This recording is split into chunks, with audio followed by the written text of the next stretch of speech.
Um culto em que os hinos eles vão encaixando um no outro, em que cada um fala e fala dentro de uma harmonia, no mesmo sentido, no mesmo direcionamento.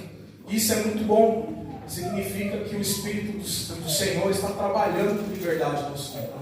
E o tema que Deus colocou no meu coração é que você tem um valor para a obra missionária. Você tem um valor para a obra missionária. Quando nós lemos esse verso aqui, primeiro, capítulo 12, aos Hebreus, é um versículo muito conhecido, e nós temos por costume entender que quando fala que estamos sendo cercados por uma grande nuvem de testemunhas, ao primeiro momento nós temos a impressão de imaginar que essa nuvem de testemunha seriam aquelas pessoas que estão fora do caminho do Senhor. Mas eu pude entender, irmãos, que as testemunhas que é dita nesse texto, elas são todos aqueles que hoje dormem no Senhor e que tiveram uma participação na Igreja de Cristo aqui na Terra e cumpriram o seu chamado e a sua missão. Como eu chego nessa conclusão? Os irmãos sabem que a Bíblia, quando ela foi escrita, ela não tinha essas divisões que nós vemos hoje, em capítulos, em versículos. E os Hebreus é uma carta que foi endereçada. E quando você lê o primeiro versículo do capítulo 12, ele começa falando portanto. Se você for analisar pela gramática, pela língua portuguesa, esse portanto, ele pode ser substituído por mas, ele pode ser substituído por contudo, ele pode ser substituído por entretanto, ele pode ser substituído por todavia. E toda vez que você usa, e no início de uma frase, ele não significa o início, ele significa a conclusão. Portanto, nós também, pois, estamos rodeados de uma tão grande nuvem de testemunhas, deixemos todo o embaraço e o pecado que tão de perto nos odeia e corramos com paciência a carreira que nos é proposta.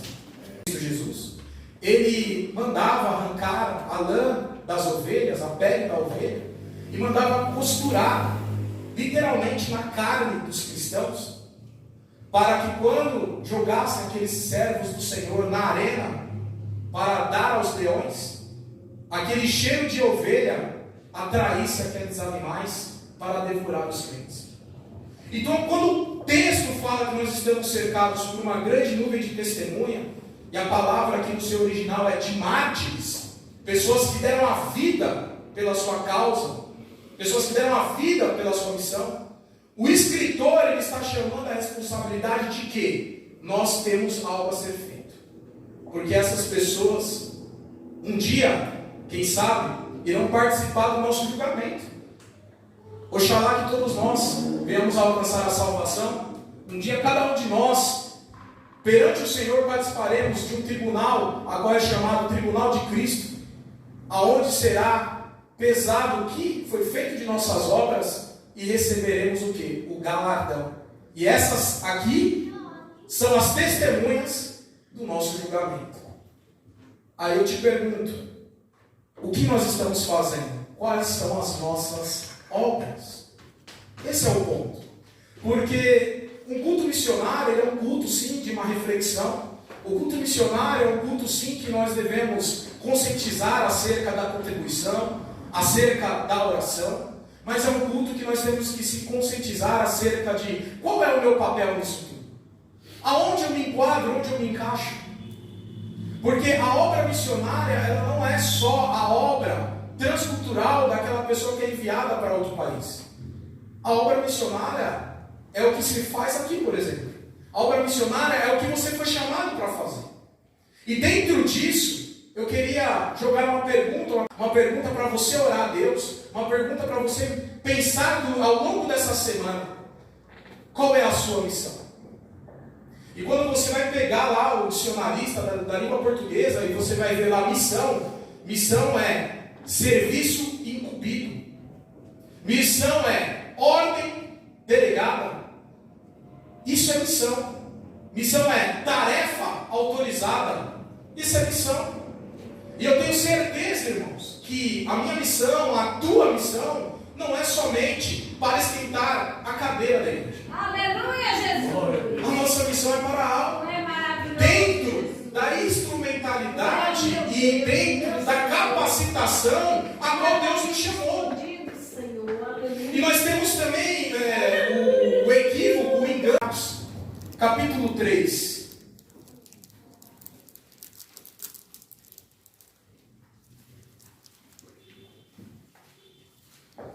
A epígrafe do texto de Jesus escolhe os 12 discípulos.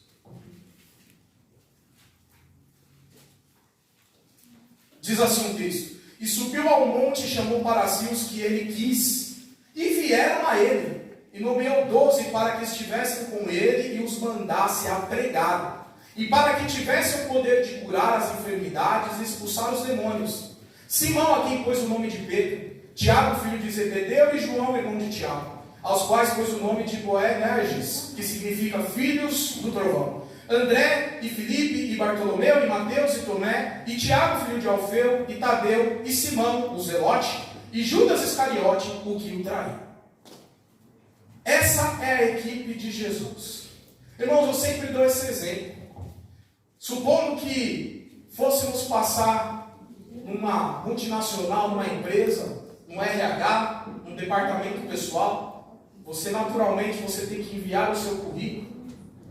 E dura coisa é ter o currículo reprovado. Não é gentil, irmãos. Você manda seu currículo, às vezes você está precisando de emprego, o pessoal te liga, vem fazer uma entrevista, você fica animado. Opa, agora a coisa vai andar, né? Aí você chega para a entrevista, a pessoa faz um monte de pergunta que não tem sentido nenhum, né? Inclinaram-se a ele e o decapitaram com a espada. Pessoas que não tinham valor para a sociedade. Pessoas que talvez não apostaríamos para o ministério. Pessoas que talvez a gente ia falar, esse não tem jeito, é um zero à esquerda. Jesus pegou essas pessoas, transformou, mudou a vida delas e elas foram grandes missionários da obra do Senhor. Mateus, irmãos, que é citado aqui no versículo 18. Quem era Mateus? Mateus, o coletor de impostos. Deixa eu contextualizar para você entender. O Império Romano subjugou os judeus. Os judeus agora, eles pagavam tributo ao imperador de Roma. E Mateus, sendo judeu, compatriota dos seus irmãos, ele deveria ter ficado indignado com aquele atual governo. Não é assim? Parece até o cenário de hoje, né? Mas ao invés de ele ficar indignado com o cenário, com a política da época, com as autoridades constituídas da época, o que ele fez? Ele se vendeu. Falou, não pode com ele, se junte a ele. E passou a ser um coletor de impostos, ou seja, um funcionário público do governo de Roma, em desfavor dos seus irmãos. O que aconteceu com isso? Todos os judeus passaram a odiá-lo. Então, quando via Mateus, falava, o traidor aí. Ou traíra.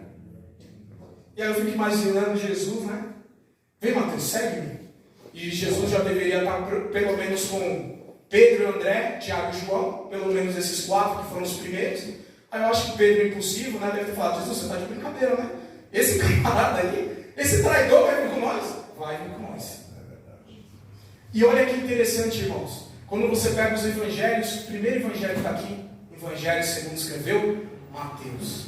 Porque para vocacionado é chamado, dentro daquilo a qual Deus te chamou, dentro daquilo a qual Ele te capacitou, te deu os dons espirituais. É dentro disso que você tem que trabalhar. Porque se você for trabalhar numa função a qual Deus não te chamou, não prospera, não dá certo. E é cada um dentro do seu chamado. É interessante, irmãos, que tem pessoas que são, conforme você vai ler em Efésios capítulo 4, chamados para serem evangelistas. São verdadeiros ganhadores de alma. A pessoa tem uma facilidade tremenda. A pessoa está no ponto de ônibus, alguém para do lado dele, aguardando o ônibus. Ele já puxa uma conversa, aquela conversa ela já rende uma resenha. Daqui a pouco ela já introduz o Evangelho de Jesus. E a coisa flui.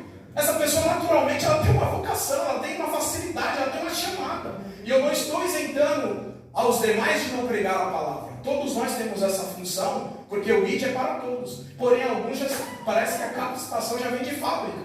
A pessoa já tem isso. Porém, esse evangelista que ele ganha essa alma, é interessante que essa alma, uma vez introduzida no meio do corpo de Cristo, ela vai passar por a mão do quê? De um professor. E a Bíblia diz mestres e doutores. Porque ele vai ser discipulado, ele vai ser ensinado, ele vai ser introduzido na palavra, no caminho, direcionado. Uma vez direcionado, essa pessoa ela faz o compromisso, a confissão de fé, o batismo nas águas. E agora ela passa a fazer parte da igreja de Cristo. Tudo tem valor. Amém. E graças à obra de Tércio, temos na Bíblia a carta aos Romanos. Isso é poderoso, irmão. Essa carta que é tão pregada, todo mundo já pregou, todo pastor já pregou em Romanos, todo pregador já pregou em Romanos, todo mundo já leu Romanos, algum versículo de Romanos, e tinha lá um homem Tércio escrevendo, palavra por palavra, e Deus no alto do céu falando assim: foi para isso que eu te chamei. Essa obra é importante. Você pode achar que é insignificante, mas essa obra, ela é importante. Irmão, você tem uma importância muito grande nas mãos do Senhor. Eu já dei esse exemplo aqui na Vila Mazeira. Tudo depende da mão de quem você está. Tudo depende da mão de quem você está. Uma caneta na sua mão pode não valer tanto, mas num processo na justiça, um juiz com uma caneta, irmão, tem poder.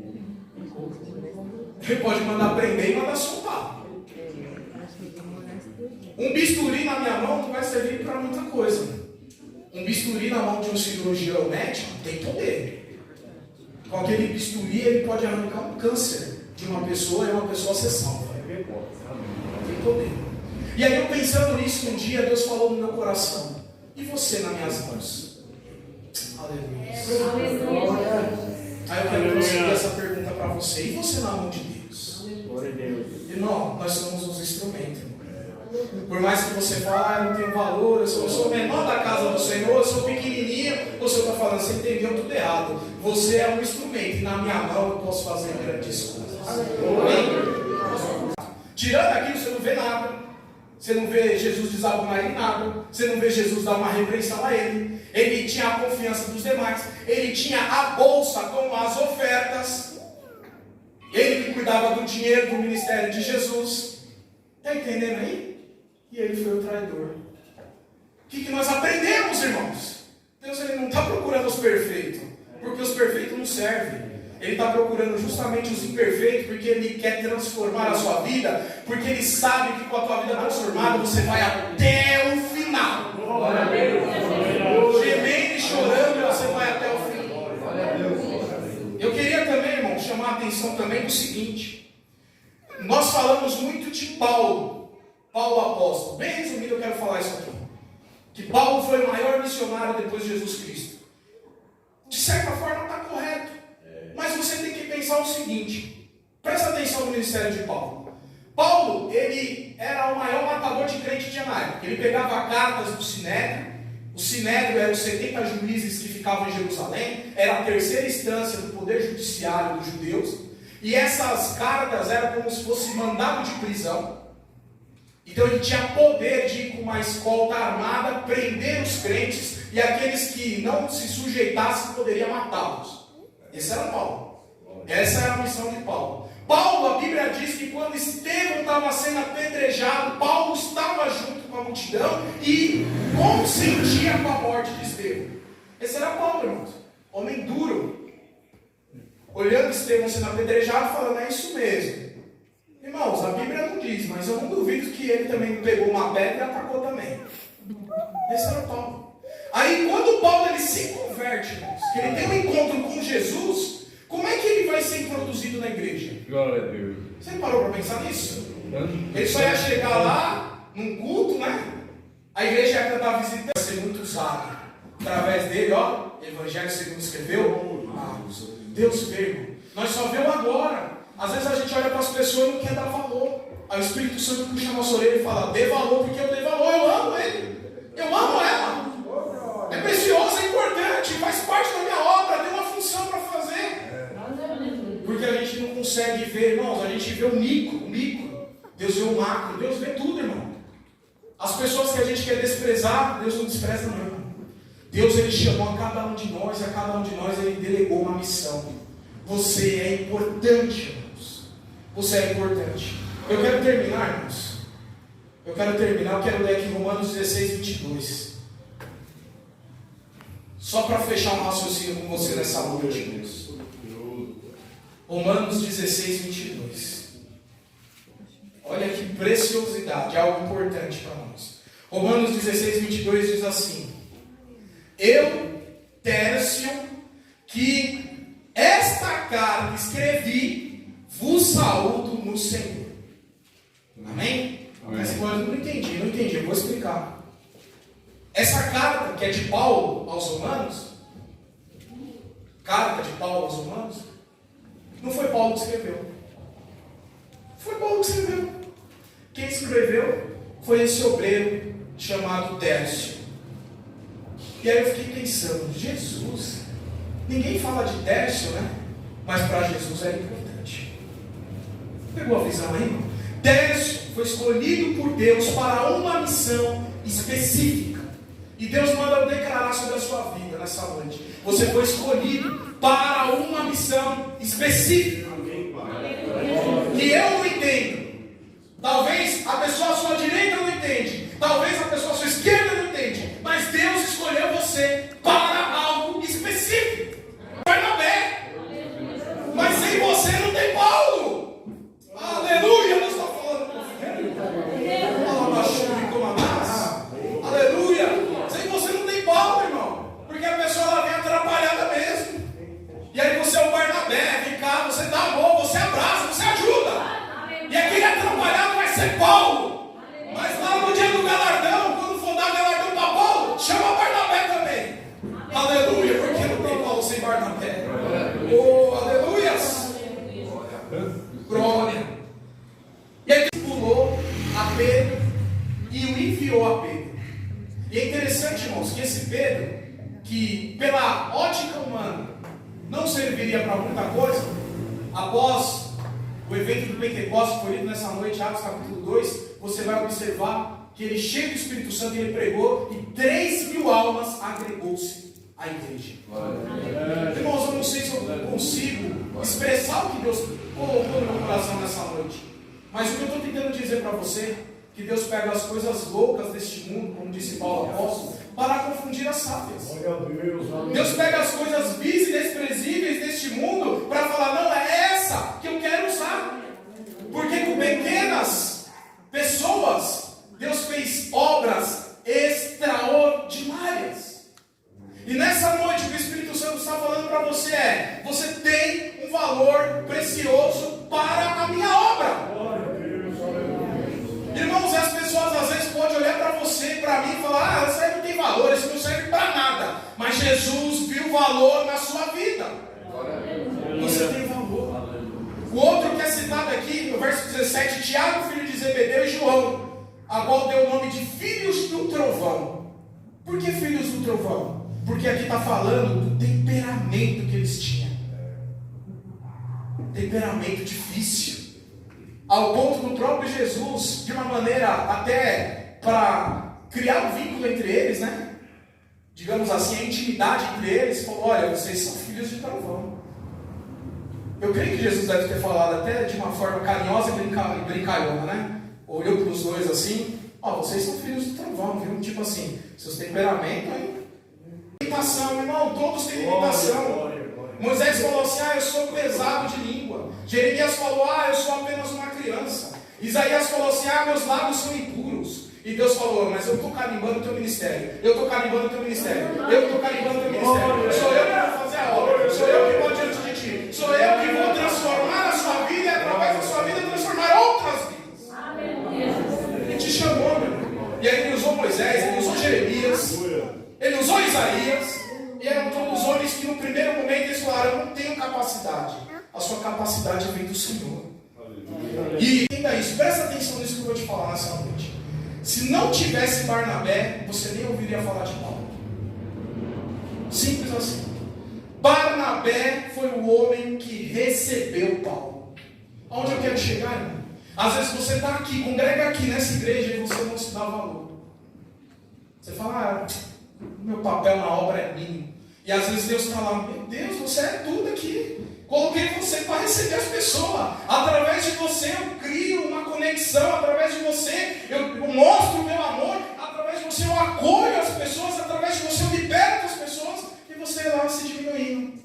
Irmãos, o galardão do céu não é como você pensa. Tem pregador que acha que o galardão do céu ele vai receber mais porque ele é pregador do púlpito. Não, negativo. Na hora que você for receber seu galardão, Deus vai te dar uma lista. Ó, tá vendo? Ó, esse irmão orou por você. Esse aqui orou por você. Esse aqui jejuou por você. Aí você vai chegar cheio de, grande, Você vai começar a diminuir, Aí você vai entender que o seu ministério depende de um ministério de muitas pessoas.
É momento de você ser boca de Deus no Senhor. Diga para ele assim: filho, Deus te ama. Jesus está dizendo para você que Ele te ama tanto, aleluia. Vire para Ele e fale: